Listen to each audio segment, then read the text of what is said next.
unknown.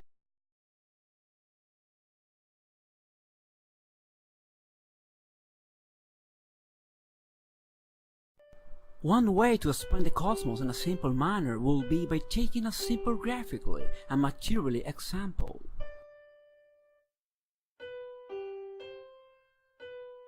Imagine a closed box placed in the middle of a room inside of a house. We don't know what the contents of that box are, nor do we know the quantity or quality of its elements. We don't even know if this box is empty, but with simple observation we can say the following. We know that the box exists. We know that this box has a physical body. We know the external measurement of the box. We could also determine the cubic volume this box occupies in space, and finally, we can know the location of the box relative to the room. At this time, we don't know the contents of our box, but we know that it is contained inside of the room. We also know that the house contains in its interior the room. In the same way, we know that the neighborhood contains the house. We are also aware that the city contains the neighborhood.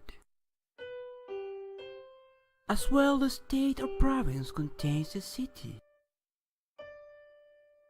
It's interesting that we can know so much information of something without knowing the fullness its genuine content. Everything is contained in something, and all that is contained are probably set which also contains within them elements by equal. We can only determine this by simply following the continuity of this phenomena that manifests itself in the whole. Although we don't know the entire nature of a phenomenon, if this one is part of another event, it is very probable that it is compounded of a similar way. In this case, we were speaking about the sets, these groups of elements that we have seen since we were children until now. We can see these phenomena within everything we observe around. From a jar of cookies, a box of shoes, a bag of bread, a toolbox, a closet, an hanger, and up to a building, everything contains something and is contained by another larger container alike. The visible and invisible form something, and in turn is formed by something else also. When we refer to the cosmos, we are talking about this large container which contains other containers inside. In another word, this is the whole of everything. Since we are born in our lives, we have acquired through our development the knowledge about things that surround us, about some phenomena which affect these, the movements that are involved in these things also, its position with regard to our own, its closeness with regard to us, their shapes and their attributes. From the simple things, it climbs to the most complex things by means of the entire comprehension of its functioning. From the central things to the extreme things, from the core to the edge, the ease of the simple magnifies its capacity of comprehension. The cosmos is one large container of containers. Our sun, the stars, comets, meteorites, clouds, lightning, and other phenomena can be appreciated by the common earthly human to the naked eye as a confirmation of the existence of the same, even if we ignore the productive process which culminates in the visible manifestation of these. When we look outward from our container, we know what happens outside of ourselves and in other containers also. The early human being cannot deny the fact that there are elements involved within this huge container alike, collected and contained within a harmonious and broad set. It is not possible for a being to destroy this reality or to change it either. If a being exists, then it exists inside the cosmos, and it is impossible for it to be placed ever out of this large container. By just observing the heavenly bodies, we can perceive things that couldn't fit into our small container, for that reason belong to one higher and larger container. The cosmos is like a warehouse of household items. Every appliance is enclosed inside their own boxes and packages, but once a product exceeds the size of our common box or container, it will be part of a larger container that can store it. In other words, it will be stored in the home store largest container, the warehouse store itself. A main characteristic of this large container is that this stores the smaller containers inside of it, and other layers too. For example, a stove that is on sale at the appliance store. The stove contains some elements inside its oven, and in turn, this is also contained inside of the warehouse. This large container contains no static elements, and this makes more fascinating the understanding of the cosmos. The elements or members of these subcontained sets run in a dynamic movements. Several types of movements within it and different with respect to others. For more incredulous, stupid, persistent, or stubborn than anybody can be, he will never have any evidence which could demonstrate that he is not in the cosmos, nevertheless that he does not belong to it. No one can prove that, because it is an unquestionable truth, no matter what religion, custom, ideologies, concepts or faith you have. If you exist, you were born or created in the cosmos. You live in it, you are part of it and are also present in its growth, largeness, dynamic and energy. The only way in which a being will not belong to the cosmos is if he was never born or created. And by knowing this, we face some of the first absolute truths. Inside of our ignorance and weak acceptance, nevertheless we are surrounded by evidence to the reach of our own sight. By means of the basic knowledge and thanks to our investigation and observation, we can determine the following. The early human beings are born on a planet called Earth. This planet is contained within a solar system along with other cosmic bodies. This solar system is contained within a galaxy called the Milky Way. This galaxy is contained in our universe, which in turn is contained within the cosmos. The cosmos is our undeniable truth, since this is the largest container to which we are subject, even though we do not believe it, like it, or understand it. During the rising of early human civilizations on planet Earth, man at night has been accompanied by celestial lights glowing in the dark night. We call them stars. These stars had been admired by early humans since prehistoric times. Observing the stars is an ancient practice and could be a cosmic fair, as stars and other celestial objects observed by men at naked eye enclose many enigmas in the minds of the early humans. The sun, the moon, and the stars were probably the first things the early human being noticed, filled with curiosity, fear, reverence, and spirituality. In this way, the ancient creatures noticed something much larger than the mountains, trees, rocks, or anything that he hardly knew.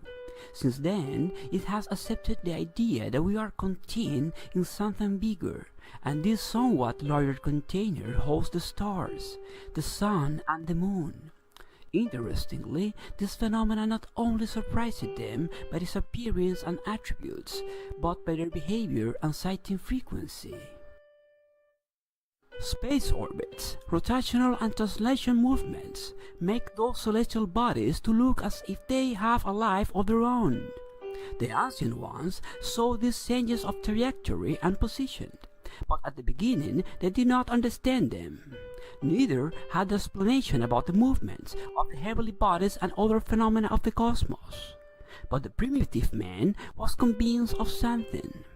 This was that outside of his home there was one larger container that houses other things he did not understand or knew in its entirety. It is impossible to exist and not to belong to the cosmos, because if we exist, we all belong to it. This is an absolute truth, and a cosmic elementary principle. Therefore, it is irrefutable that the earthly human is a cosmic being due to his creation, composition, situation, and existence. This large set of cosmic elements are the great home of anything and all that exists. For more ignorant than the primitive early human was in regard to the astronomical knowledge, with respect to themselves, to his own body, the laws of life, and even the understanding of other living forms, the curiosity got ancient man thirsty and hunger for knowledge about those things that was seen in the sky. For centuries, this has captivated our species. At a certain point in time, men realized that there were things on earth, beneath the ground, at sea and under the sea, but also outside his own container, as well as he perceived movements, parameters, and behaviors in other beings that live in our home. He also noticed a unique activity in the sky. Is the cosmos infinite? That would be good to know, since it is quite remarkable that a large container perhaps is also contained inside something else.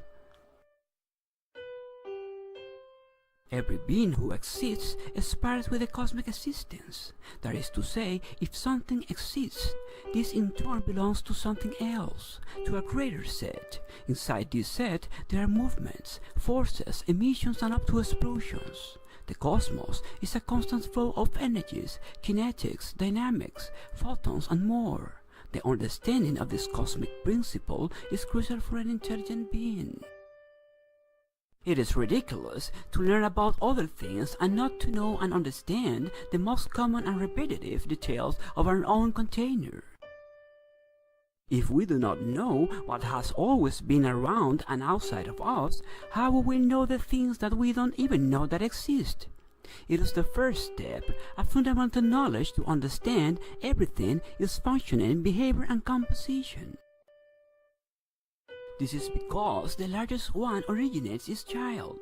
This means that the largest container contains the minor one inside. In other words, applying our interest in containers concept, let's take for example a major container that owns inside other containers at the same time. There cannot be smaller containers under the absence of a bigger container. It's like saying that the baby in her mother's womb is home to his mother. That is not possible. If there is an unborn baby, there should be a mother housing him. If the being exists, this one is contained in something that in turn is a set of major elements, or in this case containers. A container of major size. The more we analyze the state of the being in its home planet, the more we discover the cosmic laws and principles to which the element of this set is subject. These laws are a scourge to the ignorance and fight against the absurd idea about that nothing exists further than ourselves as the cosmos. If there are movements, dynamics, mechanics, and displacements in the larger of the containers, in the same way the containers that is stored inside also has the same characteristics and attributes. The Sun, Mercury, Venus, Earth, Mars, Jupiter, Saturn, Uranus, and Neptune, along with other nearby and distant cosmic bodies, are the elements of our closest container. This is our solar system, a set of elements that are unique but royal, majestic, huge, and impressive. It is a marvel not only by accepting the reality that big things exist outside of what we know, but the fact that most of these things are available for our understanding.